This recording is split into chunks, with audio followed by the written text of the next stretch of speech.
A very good evening, a warm welcome to Dan Really Likes Wine, presented by Pick and Pay.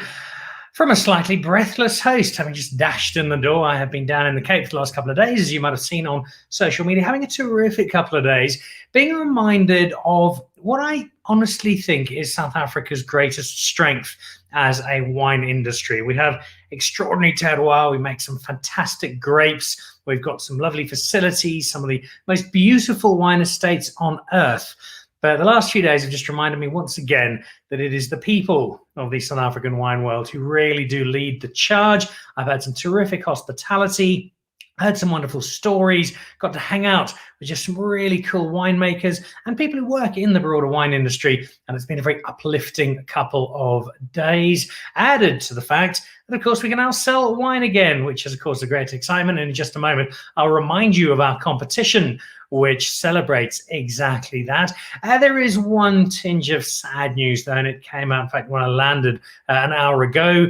It was news I saw, and that is the Test Kitchen, after 11 years, is going to be closing down at the end of September. Luke Dale Roberts, his iconic spot in Woodstock, which has served so many fabulous meals over the years, mesmerized and dazzled diners from both South Africa and well beyond, is going to be closing its door. I don't have too much detail as yet, but if you have the chance between now and the end of September to get down there, in as much as restrictions will allow, then do so, because Luke created a very special chapter of South African culinary history at the Test Kitchen.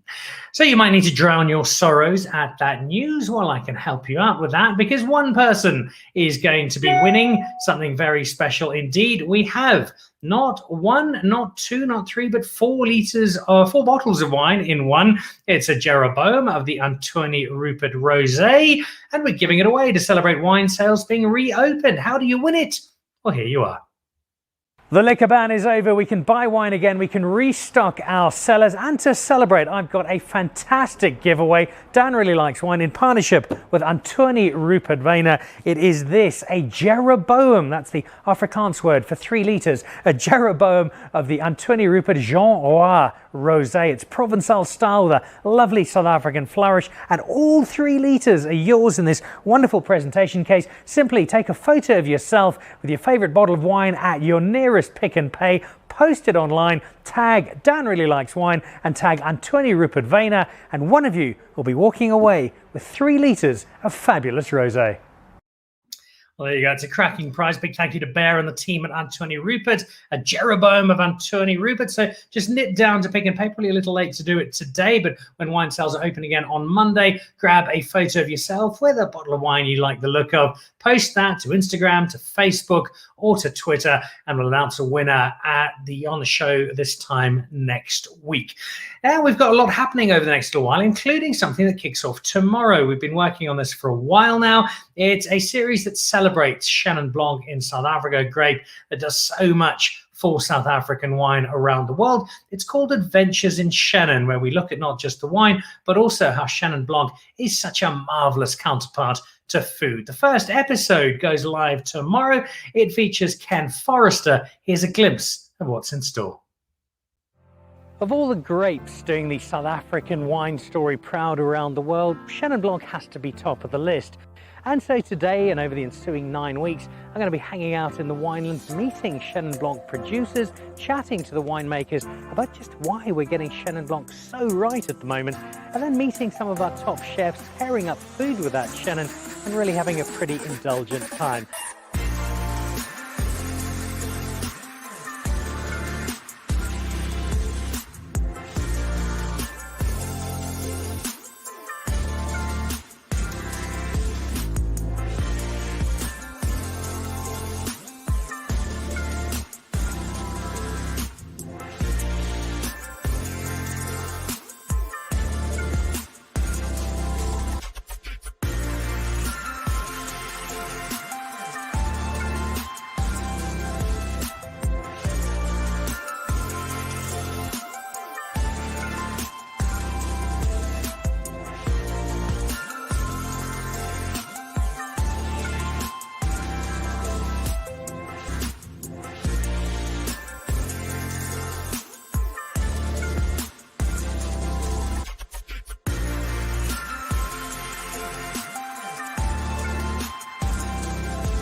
Adventures in Shannon starts tomorrow, and along with Ken Forrester, we're also going to be dropping in over the coming weeks at Durbanville Hills, having a look at some old roads out of Bellingham, and also heading up to the Fledge in Carletsdorp as we celebrate Shannon Block. That is all to come tonight. We celebrate some terrific wine. We have a look at some red wine from the Banghoek Valley. In fact, I was there a little earlier on today in pouring rain. A horrible day to be in the winelands, but a lovely day to be drinking red wine in the winelands. And so Nic van Aarde, who's no stranger to the show, joins me just a little later as we discuss some wine that includes an award winner from the recent Old Mutual Trophy Wine Show.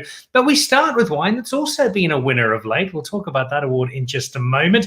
We head to the world of bubbles, which have been celebrating right throughout this year as 50 years of Cap Classique is celebrated in South Africa, and a house of Cap Classique that has been making some extraordinarily good stuff for some time now.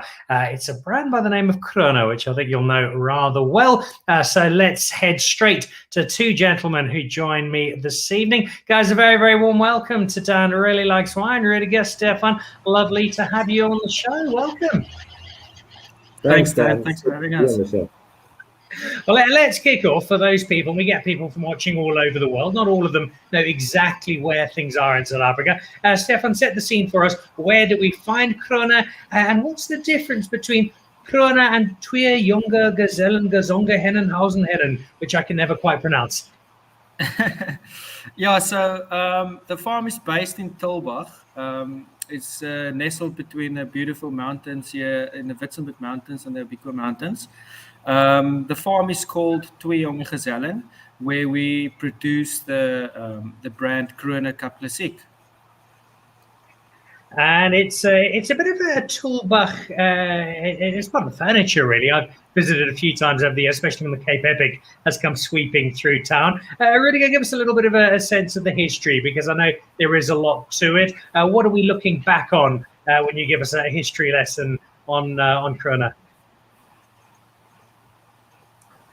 Dan, it's actually got remarkable history, believe it or not. So when Jan van Riebeck first landed, and he started exploring a little bit further inland, after he kind of found Stellenbosch. He headed to the east, and there was Swellendam, and he headed to the west, and Tulbagh was founded. So initially it was called Land van Waveren. It essentially included the entire northern province. That was the first point, the old Rudiger Pass, where these trekkers were able to get behind the mountain range in order to establish Tulbagh, which essentially kind of led to finding the greater Breedekloof area and Worcester and Robertson as we know it today. So really stooped in history. To give you an idea, the farm Twee Jonge Gezellen was founded in 1710. All right, so it's got a little bit of history, even by the great standards of Cape Wine. And how did it journey from that start and from Twee Jonge Gezellen through to the establishment of the Krone brand and settling on Cap Classique as this flagship product?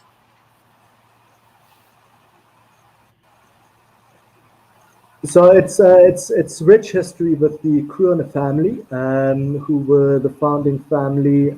It was 6 generations of Krones who led the property.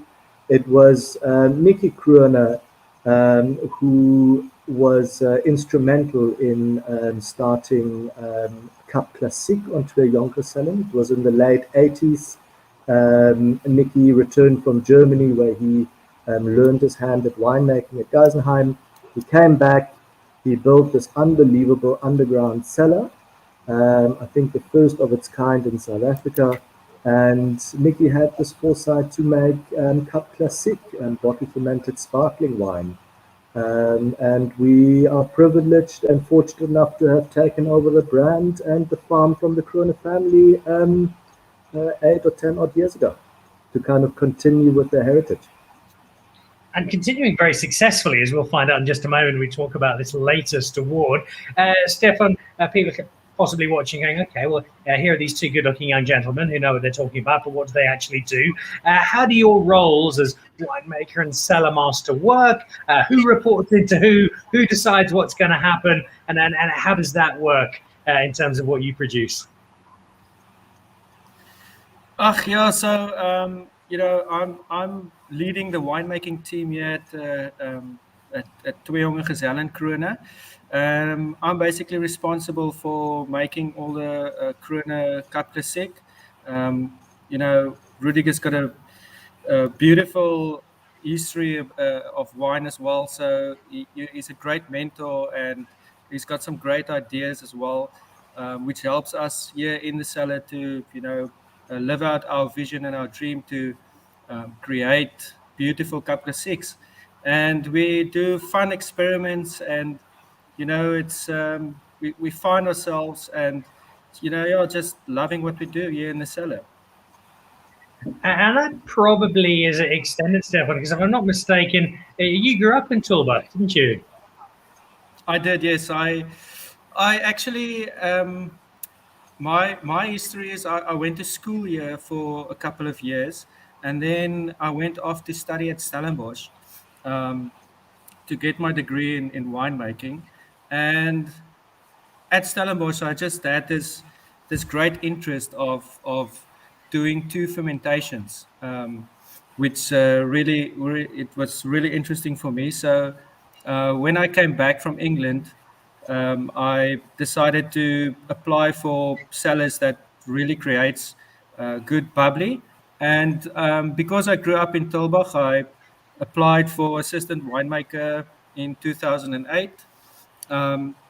Here at Twee Jonge Gezellen, and my parents knew the Krone family as well. So that was quite fun that they appointed me as assistant winemaker, and today I'm still very happy to be here. As are the brand custodians. I'm sure you've got so much local history. Before I ask Rudiger what makes you stand out, give me a sense of Tulbagh, because when we talk about wine areas, we know the ones that always stand out. People immediately start talking about Stellenbosch and West Swartland and Cap Valley. Tulbach's a lot smaller. It's much more concentrated, but it still has got some fabulous, fabulous spots. What for you generally makes Tulbagh a great place to make wine? And what makes it stand out when it comes to Cap Classique?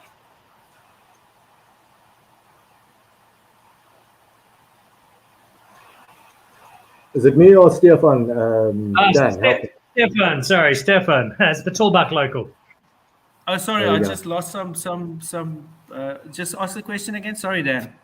As a Tulbagh resident for so many years, what for you makes Tulbagh a really great wine area generally, and then what in particular speaks to Cap Classique in terms of Tulbagh? Tulbagh, it's like a hidden gem. It's nestled between these beautiful mountains. It's really a protected area. It's got a beautiful terroir as well here on the Twee Jonge Gezellen soils. We've got these beautiful rocky soils. We've got very hot summers, but yet with cold nights, which really helps us to create Cap Classique and retain that fresh and acidity in our grapes that we really want. So yeah, that's and not just Tulbagh, not just Twee Jonge Gezellen, but there's beautiful Pinotage grown in this valley as well, beautiful Shiraz as well. So it's a real, beautiful area just to grow beautiful grapes, I think. It is indeed. I think of the Rake Spinatage as a wonderful example of some of the many lovely Tulbagh wines I've had. Rudiger, you've got a long and storied wine history yourself. Before I ask you about that, I know Stephan will be far too modest to blow his own trumpet. So tell us, Stephan, what makes him such a special winemaker? Why is he such an asset and such a great person to have making your bubbles? Yeah, no, Dan, we're really fortunate with Stephan. Hey, winemaking is it's a passion. You talked earlier about wine people. It's the people that kind of make this industry of ours just so much more special. And you're absolutely right. And I think that the reason for that is because we're all in it for the same thing. We like the finer things in life. We like good wine. I got hungry when I saw that fruit you were advertising with the Shannon Blanc adventure in the earlier clip. We like good food, we like good company, we like sharing, we like talking. But winemakers, there's an art in that to a degree. There's a whole lot of science and microbiology, but there's a certain passion that comes with it. You have people that have a certain affinity in creating wine. Call it a talent if you like you have anything else in life. Some people, like you're good at talking. I wished I could talk like you. Other people can paint, and Stephan, he can make bubbly, so it's a gift, and he's doing extremely well. Yeah. Well, we're going to find out how well in just a second, or at least I will, because I've got a glass here of some award-winning bubbles. It's not too young. It's been around for a little while, and is the premium glass. But I want to ask you a little bit about your wine story, Rudiger. Coincidentally, we had Johan Rudiger on the show earlier this week, and you spent some time working with him. Tell us a little bit about your wine story, how you found your way into the wine world, and the path that's brought you to where you are today. Yeah, it's God, it's been a journey. I've been very fortunate. I grew up in Namibia, and I grew up with beer. We never drank wine at home. It was foreign to me, if I'm honest. But I remember traveling on holiday to South Africa and to Germany. I'm a pseudo-German out of Namibia, and looking at the steep vineyards of the Mosel or the channels around Citrusdal, and I was mesmerized. Everything is green and orderly and pretty. So I thought this is a great thing to do. I'm going to become a winemaker, travel to Stellenbosch, study this.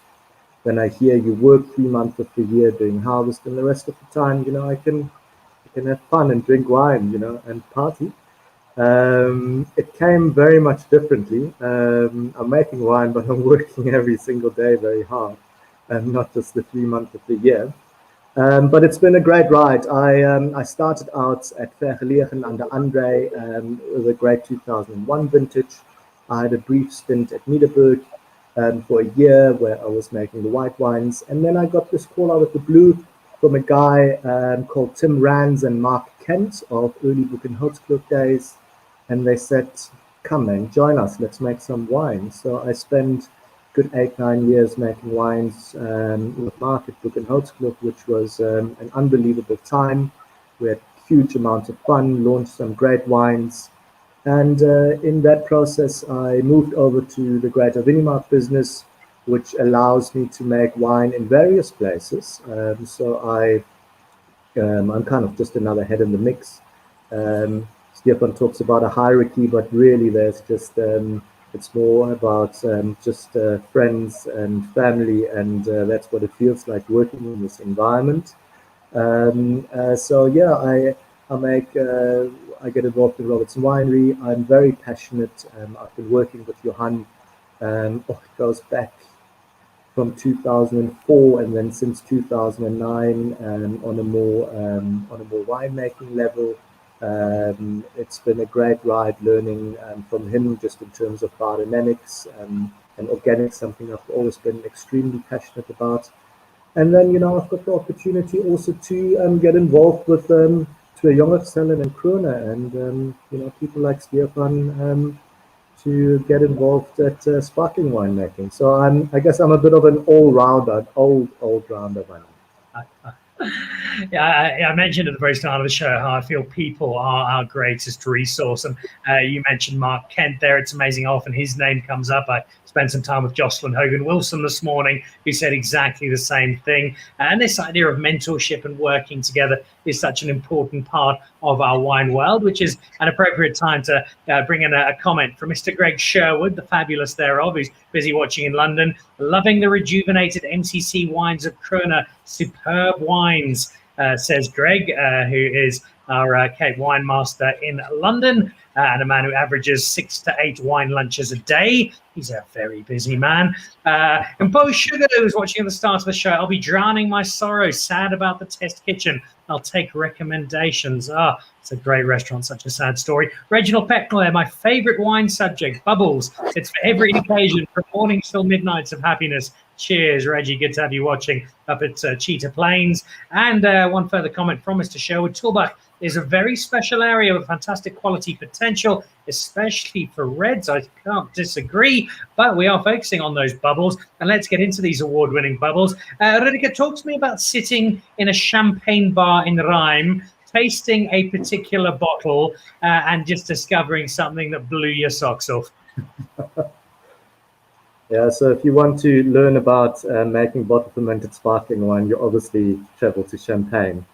I've always loved champagne. I remember drinking, vintage Croup, which blew me away. And then I heard about this guy called Celos, and he made these grower champagnes, and I drank his stuff.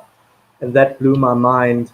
And then I started traveling to Champagne, and I heard about these grower champagnes that never really leave Champagne, where you've got these farmers who keep a few rows of vineyards, their best rows of vineyards, and they make champagne in their own cellars, which they don't sell to the big champagne houses. And they make these unbelievable site-specific and individual grower champagnes. So I wanted to experience these, and there's this unbelievable place in Reims called Oldenburg. And if you're ever in the area, that's where you go. It's a Parisian couple that opened this deli/grower champagne wine bar. And I met this couple. They were super kind to me. I spent the entire day there drinking just about every grower champagne. In that bar, I got to learn of a book actually written by a South African girl from Durban, of all places, called Caroline Henry, who also lives in the Champagne. She wrote a book exclusively about organic, biodynamic, and grower champagnes in Champagne. I devoured that book.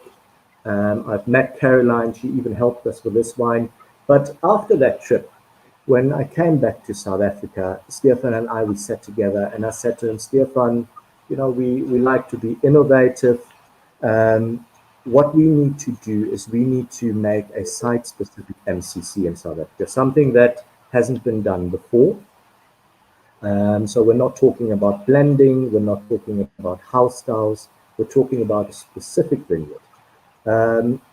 It was quite clear that it was going to be a Blanc de Blanc, so it had to be a Chardonnay vineyard, because we think that with our South African conditions, it is easier for us to express a site in Chardonnay rather than in Pinot Noir or any other grape.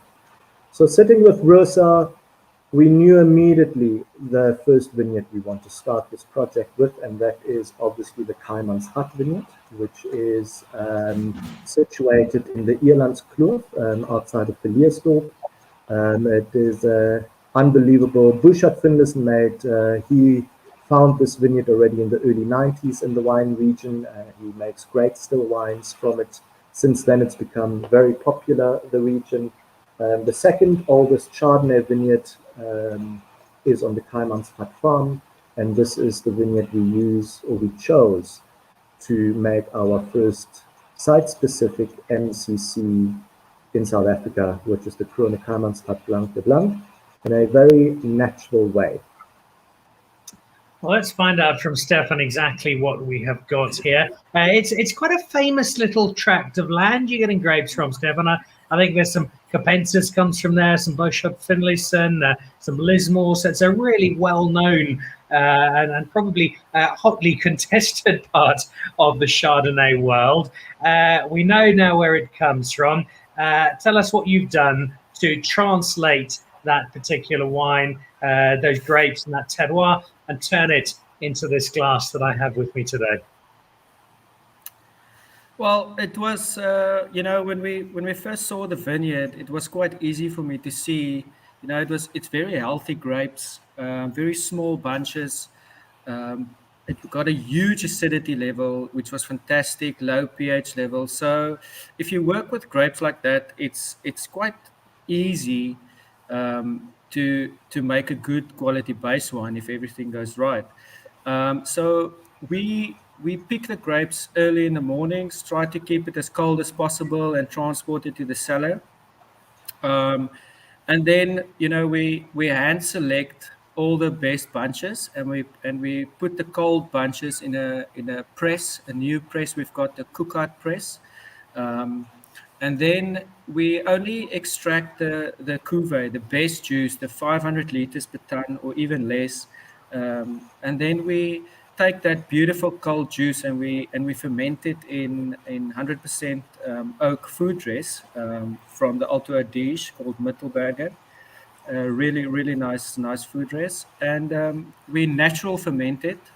So we not try to do any winemaking tricks to the wine, if I can say it like that. But we want the vineyard to speak for itself. So we do a natural fermentation, and also slightly cold fermentation as well. And then we let it settle in that food ref for about 8 months on the gross lees before we rack it off and we decide to bottle.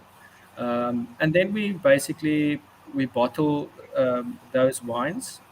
We select the best food dress for this label, and then we transport it to the underground cellar, and we let it goes through the second fermentation in the underground cellar. And this wine has been on the lease for just under 5 years. And I think it's just getting better and better with age. And this is the one thing that we've learned from this vineyard is,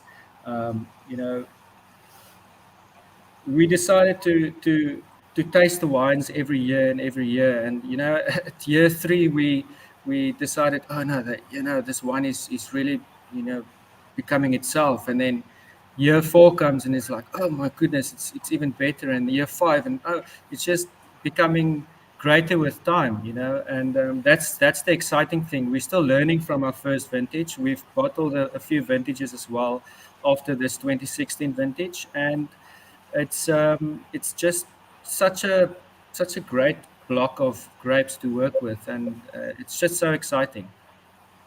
You're not the only one excited by it. Untitled Chapter. I love that Hammersgat Blanc de Blanc MCC. What a wow. And then the celebrities are rolling into the show today. Intergalactic young wine writer of the millennium, Maëlie Lambert. Love the energy of this Cap Classique. And this from someone who averages 8 to 12 bottles of wine a day and refuses to use a spittoon. Thank you, Maëlie. Guys, just before we wrap up, and it's been an absolute delight having you. We're going to have you on back again soon, because I think there's still a lot more of the Krone story to unwrap, and you guys have got so much of your own story to tell. But just give us a quick reminder, Stephan, you've won a pretty big award in the last little while, haven't you?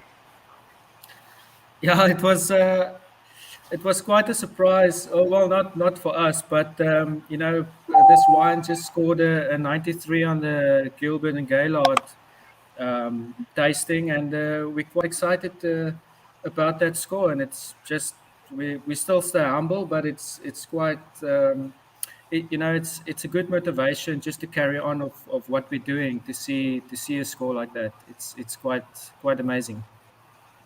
Well, if you're sitting in the UK thinking, this sounds amazing, I must have this immediately, get it to my cellar. But you can speak to Greg Sherwood and his team at Hanford Wines, who confirms Hanford Wines are selling the Krone Heimatsgat Blanc de Blanc in London. Epic wine. Get there quickly. Sherwood has a habit of drinking most of his own stock. So if you do want some, get there. Finally, very quickly, Rudiger, just before we let you go, just a word on Cap Classique as a whole. It's clearly a passion project for you, and you've clearly got a real feel for this space. I get a sense that our understanding as we hit 50 years of Cap Classique in South Africa is changing as consumers, and we're starting to appreciate little things like aging and a vintage and the style in which it's made. And simply a bottle of bubbles is no longer enough to describe where we are. We're becoming, I think, a lot more knowledgeable, a lot more appreciative, and that we're maturing, I think, as a Cap Classique audience to match how we're maturing as a production country. Would that be a fair assessment? Yeah, Dan, without a doubt. people, certainly us in kind of us wine geeks, in the wine geek space, have learned how, and are still learning how to approach bottle fermented sparkling wine in Cap Classique much better, and kudos here to kind of the old guard, in terms of Pablo Ferreira and Johan Malan, who've been at this trade for a very long time and kind of really set the scene and done so much work, and continue doing so much work, for us just to kind of grow on top. From a consumer point of view, bottle fermented sparkling wine, Cap Classique, has exploded in South Africa over the last couple of years. It's so nice to see that every South African is really starting to engage with bottle fermented sparkling wine. They understand it. It's great to see. And then even internationally, Greg is listening in. All of a sudden, there's certainly bottle fermented sparkling wine categories. It's not just all out of France and the Champagne. There's great bottle fermented sparkling wine coming out of Italy. Even the English, they seem to be able to beat us in the rugby of late. They're certainly not going to beat us in making bottle fermented sparkling wine anytime soon. But even they are making bottle fermented sparkling wine. So it's a very, very exciting category. The world seems to love engaging with sparkling wine at the moment. And hey, we've been doing it for 50 years now. And doing it on this evidence particularly well. This is it. It is the 2016 Heimanschaft Blanc de Blanc Krone, Twee Jonge Gezellen, and a winner of a double gold amongst the many accolades that this particular estate has won. Guys, thank you so much for the time. Really appreciate it. I love getting to Tulbagh, so expect me to come creeping around at some stage soon, but also look forward to having you both back on the show again soon as well. So thank you. Thanks, Dan. Thanks, Dan. Cheers. There we go. Rudiger and Stephan with some fabulous sparkles. See, Untitled Chapter, please do have the Krone team back, Dan. And Untitled, we will definitely do that. Two great members of our wine community. Elizabeth Bardan, wonderful to take bubbly into something different, reflecting place. Glad you enjoyed that, Elizabeth. I certainly did. And Wellington Morumba, who's a great member of our South African wine community, does such wonderful work with the Black Cellar Club. Thanks, Dan, for putting regions like Tulbagh, which I believe are true hidden gems. Hopefully not too hidden for too long, but definitely gems. Right, let's say goodbye to Tulbagh and trot down the road to a place I was in a little earlier on today, where the weather was quite horrific, but the wine was lovely.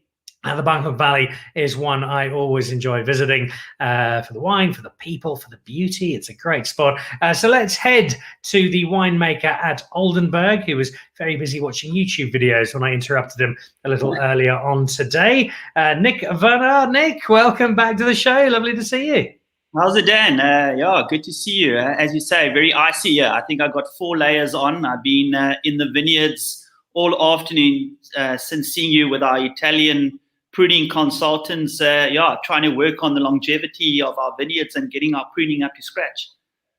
Which I want to ask you about in a moment, because I've had a couple of conversations about exactly that with different people over the last little while. But before we do that, I'm interested to get your thoughts on the conversation we've just been having with Rudiger and with Stephan on the evolution of Cap Classique and the making of bubbles. What are your thoughts on where we find ourselves in South Africa 50 years on from that very first bottle? Is that on bubbles? On bubbles. Yes. No, I mean, I don't make bubbles, but I consume a lot of it. My wife's a huge bubbles fan, and it's amazing just to see what we're doing with the varieties. Planting Chardonnay and Pinot in the right spaces. Just even figuring out how to get the bubbles smaller, how to work on the mousse, how to keep the acidity. And it's we're really up there with the rest of the world. So. It's always great. I always start a meal with bubbles, and sometimes I end a meal with bubbles. And possibly have some in between just to make for a natural progression. All right, no bubbles at Oldenburg, but there is some terrific red wine. We've had the conversation a few times about your move over from Warwick and across to Oldenburg. That was Oldenburg a little earlier on today. Grim and grey and not looking terribly appealing outside, but very appealing with that warm fire inside. You've had a good stretch of time to settle down. And I was talking to your neighbor, Francois, up at Rainbow's End earlier on today, and just talking about this stretch of Banghoek and what lends itself to making such terrific red wine. I think the weather we saw today is probably one of those reasons. But what is it about this little stretch, about the particular part of the wine world that is Banghoek, that allows you consistently and allows your neighbors consistently to give us such great South African reds? Yeah, I mean, we're a special area. I mean, we're one of the highest areas in Stellenbosch. I mean, Oldenburg Vineyards, Ronderkorp, where we're situated, we go up to about 410 meters above sea level. And we're just situated in this little amphitheater surrounded by mountains. So we get a bit more rain than the rest of Stelly. So between 900 and 1,000 mils of rain. And we're also quite cooler than the rest of Stellenbosch. So if you ever drank a bottle of Oldenburg CL, the red or the white blend, you'll see the whole play on being about 2 to 3 degrees cooler than the rest of Stellenbosch. So it's a spot where we can make beautiful whites. I mean, Chardonnay really stands out in the valley. And then again, you know, Cabernet, Merlot, Cabernet Franc, and the Bordeaux blends just works so well in this cooler environment. We don't get the structure like they get on the Simonsberg, but we get the length, we get the elegance, and we get wines that can age for a really long time. And that gives you then this wonderful platform to create wine, which combined with your own considerable skill is a formidable combination. But you don't stop with that. And I know you're always looking to improve yourself. So let's go back to that pruning conversation you mentioned. I dropped in at Spear a little earlier on in the week and was chatting to Angus at Spear, who was talking about the very pruning method that you've been speaking of. And when I saw Taste Lombard, your head of internal video making and social media, he was explaining that you've brought out a whole chunk of vines in terms of the pruning. What exactly have you been doing, and why is this so important? Yeah, you know, we've been looking at the longevity of our vines, and you know, it's amazing what we were taught at varsity, how to prune, just didn't give the vines longevity. You know, we're making big cuts on the vines, opening big wounds, and you know, allowing wood rotting pathogens to get into the vine, and then slowly, you know, to break the vine down. And the Simonate and Sitch method, which we're using, they're a bunch of guys from Italy. If you ever get a chance to Google them and go check them out on YouTube, they're like the rock stars of pruning. Big beards, real hillbillies.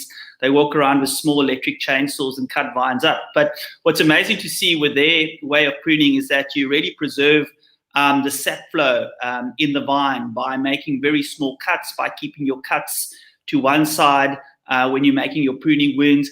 And then really, you know, in the long term, just keeping the longevity of the vine and, you know, having vines that are 40 years plus, you know, that are still functioning, that have no wood rot disease, that can still produce really good uniform fruit. So it's really been an eye-opener, and there are quite a few estates in South Africa now using these guys.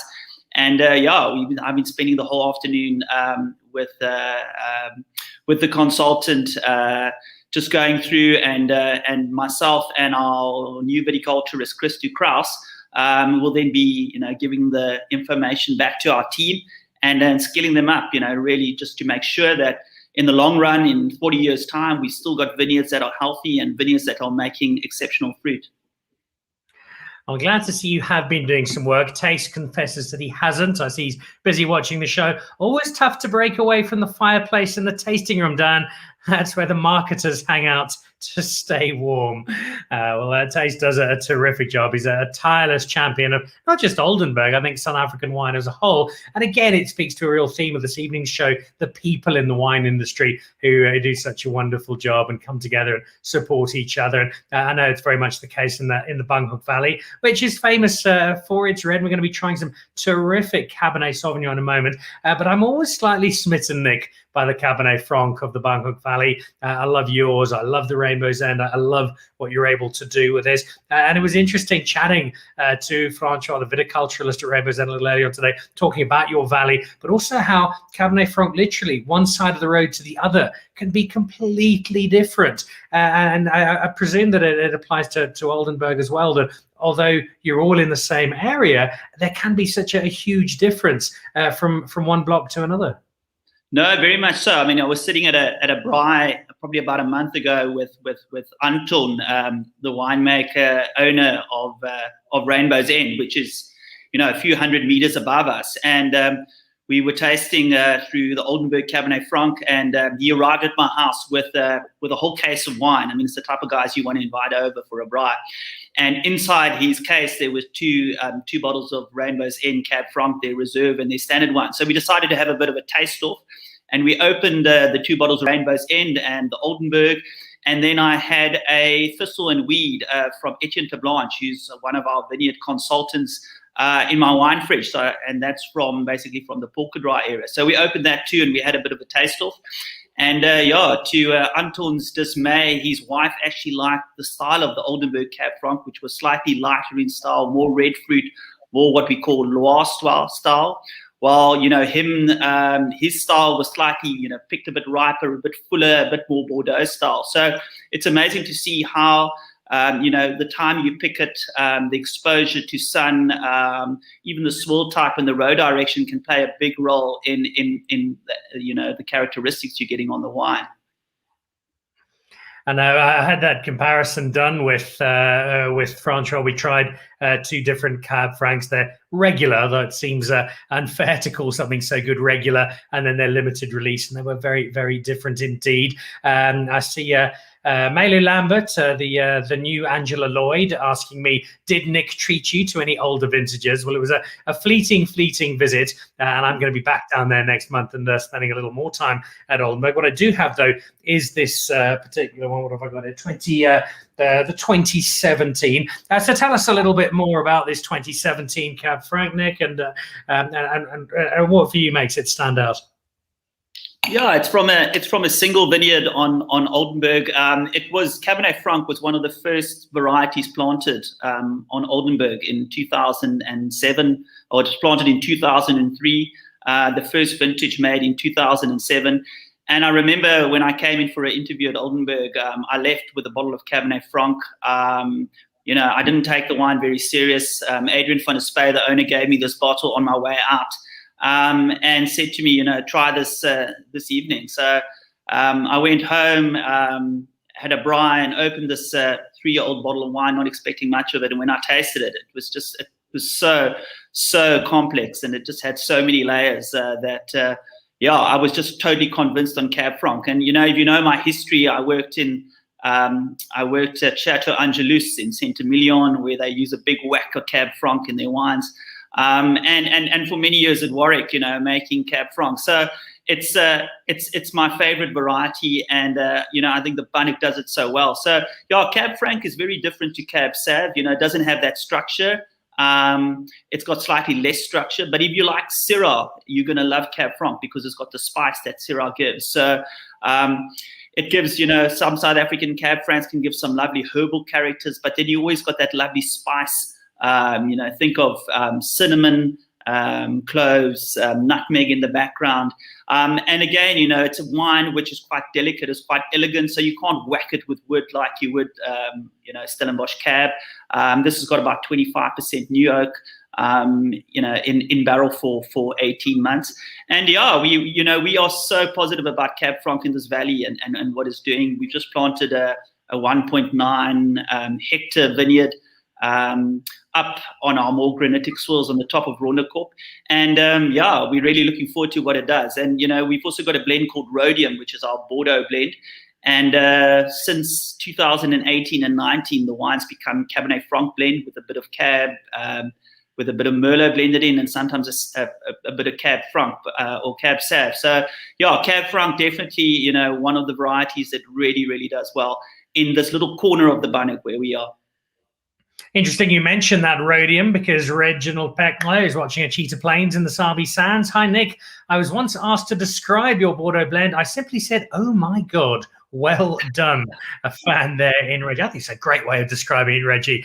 And then Henry Nagel, who's a man of few words, simply says, great. I'm not sure what you're referring to, but I hope it's the show or the wine or the guests or a combination thereof. Either way, it's a positive response, and we're always happy to get those. Right, I could sit and drink and talk about Cabernet Franc with you all night long, but we do have some other wine to try, and it is the Cabernet Sauvignon. It leads up into an award-winning Cabernet Sauvignon, which we'll get to in a moment, but let's start with the first of these. We've talked in detail about Cabernet Franc in your part of the world. Give us a sketch of Cabernet Sauvignon and the layout of the land in Banghoek. Yeah, as you know, I mean, Stellenbosch is the kingdom of Cabernet.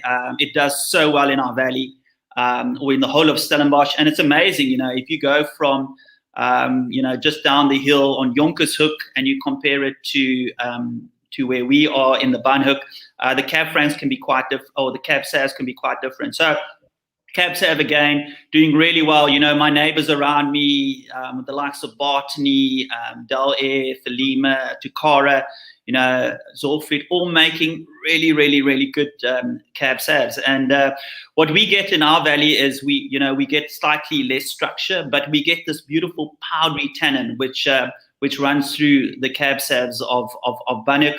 We get, because we're slightly cooler, we get quite low pHs, which are great for aging the wine. So I mean, the wines you can keep 15 years plus. I've tasted some wines of 25, 30 years, which are still drinking superbly. And then, you know, again, just Cab Sauv loves a bit of oak. Maybe not too much oak that we use here, maybe 50% French oak for 18 months. But the wines have got a lovely, lovely, you know, blue fruit spectrum. So think blueberries. You know, sometimes if we planted our cabs on slightly cooler slopes, so slightly more southeasterly slopes, we're getting slightly more of that, you know, the red fruit, the raspberry coming through. But, you know, that telltale powdery tannin on Banghoek Cabernet Franc, which just makes it a beautiful variety to grow in this little special piece of earth. Well, what about the challenge of making Cabernet Franc? How difficult is it to make as a wine, as a grape to deal with?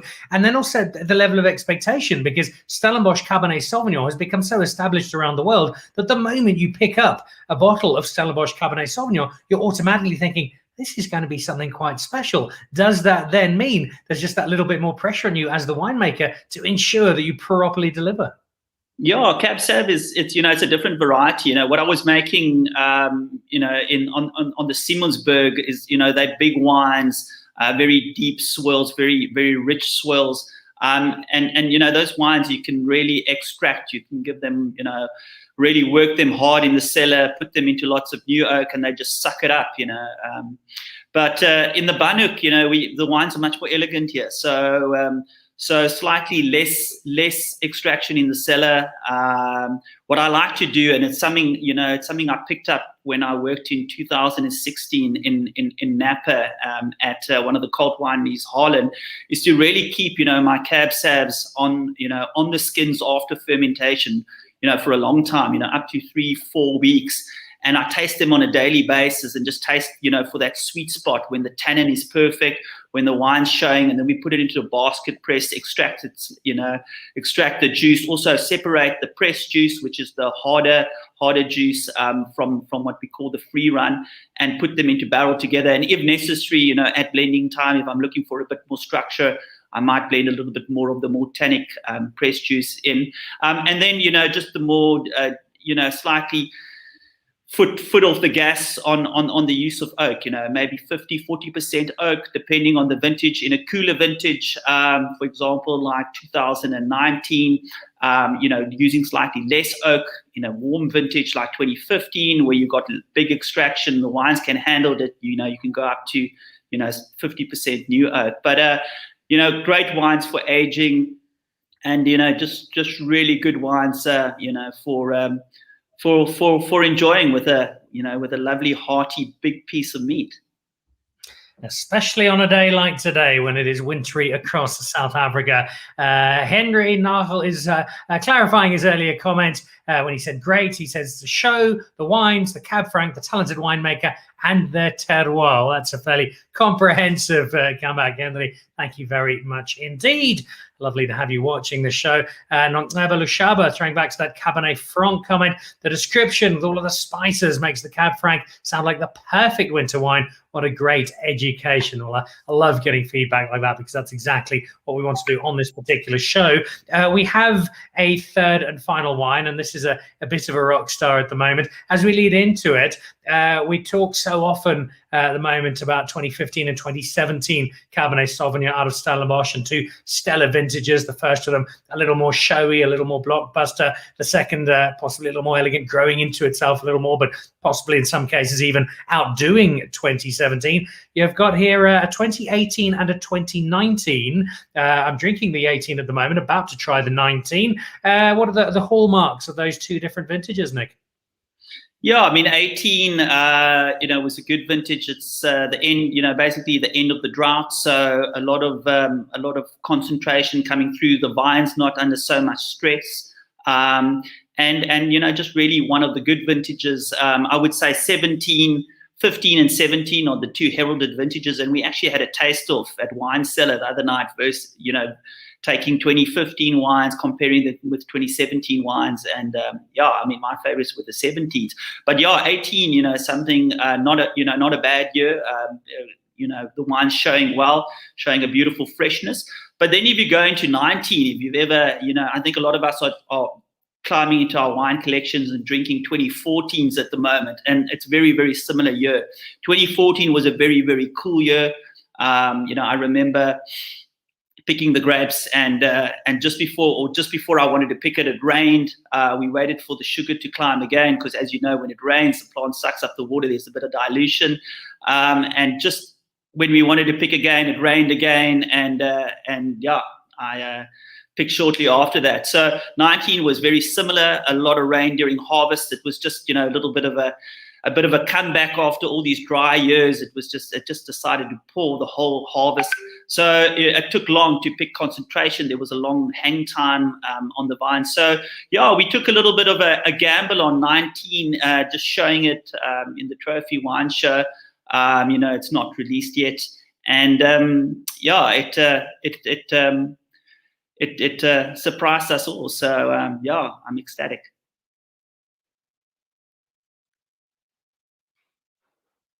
That's the wine we're drinking now, and it hasn't been released yet. So I feel both honored but also slightly guilty, because I'm not sure I should be drinking a wine this good quite so young in its life. But I'm very much looking forward to trying it nonetheless. And it is the winner of that trophy, as was mentioned. It is the Cabernet Sauvignon 2019, the Per Se from Rondekop.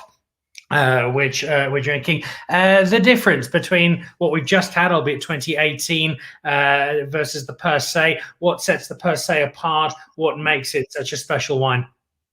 Yeah, so our Per Se is our single vineyard Cab Sav. It's made in small volumes. I mean, this wine's only about 300 cases. And it's a barrel selection from one of the oldest vineyards on Oldenburg. It's a wine, this 19 has, it's amazing when I looked at the analysis on the wines, it's got quite a big acidity. It's acidities that I, haven't really seen, working in Stellenbosch. But then, going back to the Banghoek, the coolness of the area, it's a wine that has a lovely backbone. It's got tension to it, and it's a wine that's going to age really, really well. So so the Per Se is from our Rondekop range. It's our reserve range. We've also got the Rhodium, which is the Bordeaux blend in the range. And then we have a Stone Axe Syrah, which is also something quite special to taste from our neck of the woods. I'm getting some admiration from Taislo Rondekop. He says, your Afrikaans improves with good wine. Good to know. Baie dankie, meneer Lombard. I shall keep finishing this off. It is another cracking wine, and it's a very worthy winner of that Old Mutual Trophy Wine Show Award. As we wrap up, Nic, where is Oldenburg sitting at the moment? What's on your horizon other than Italian pruning techniques for what you're doing, for what you're making, for where you see Oldenburg going over the next few years?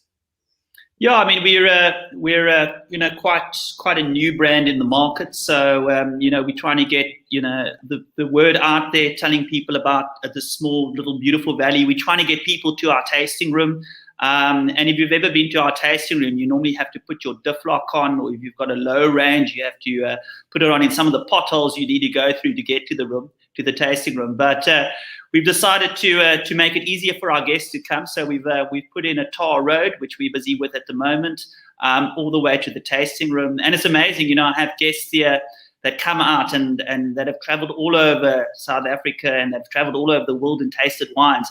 And they come to Oldenburg and they're mesmerized. I mean, I can put like a pretty plain wine in front of them and they'll say, you know, it's one of the best wines they tasted. So we've got this amazing setting, this amazing view, this amazing ambience to come to. But yeah, at Oldenburg, we're busy with a big replanting program at the moment.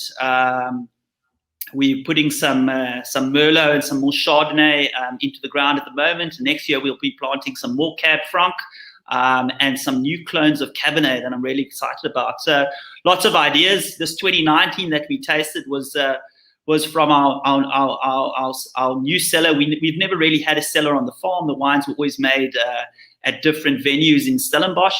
And when I joined the team in 2018, I had the privilege of inaugurating our brand new cellar. So we've got the chance now, having our own cellar, to really separate all our little parcels, to really do some cool experimentation, and yeah, to take the wine into the next level. So yeah, I'm really looking forward at the future.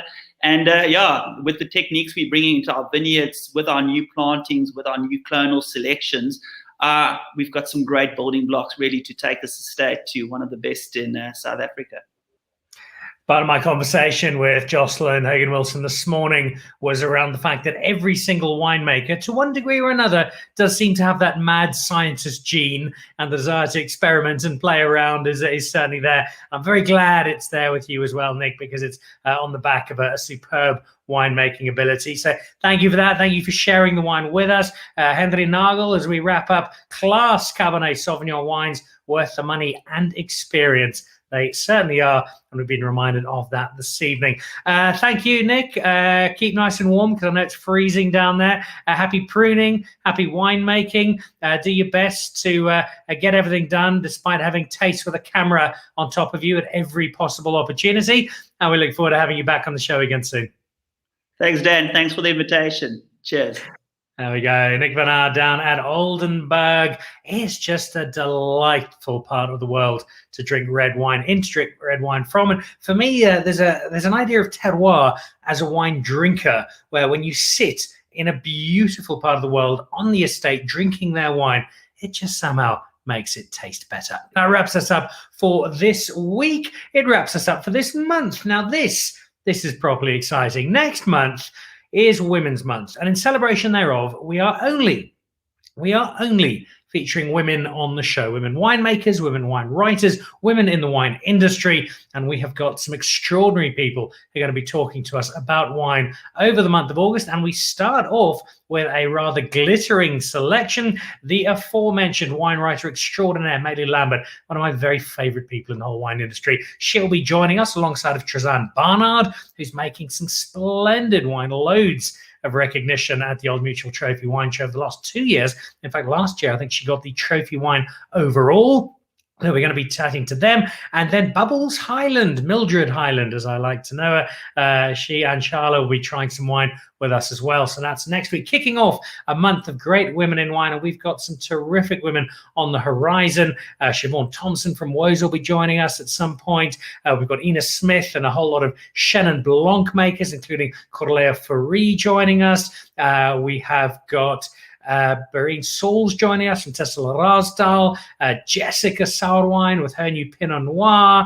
I think we've got Andrea Molyneux coming in, Erica Obermeyer's joining us. Just a great selection of women in wine, and I'm really, really excited about that. So that kicks off on Monday with Maylu, with Trizanne, with Mildred, and with Charlotte, and we look forward to seeing you then. We look forward to you drinking South African wine. We look forward to seeing your entries to our great wine competition that simply requires you to post a photo and tag us on social media of you with a bottle of wine and Pick and Pay. And there's a Jeroboam of the Jean Roy Rosé from Anthony Rupert that could be coming your way. And remember, tomorrow, Adventures in Chenin, our new food and Chenin Blancs.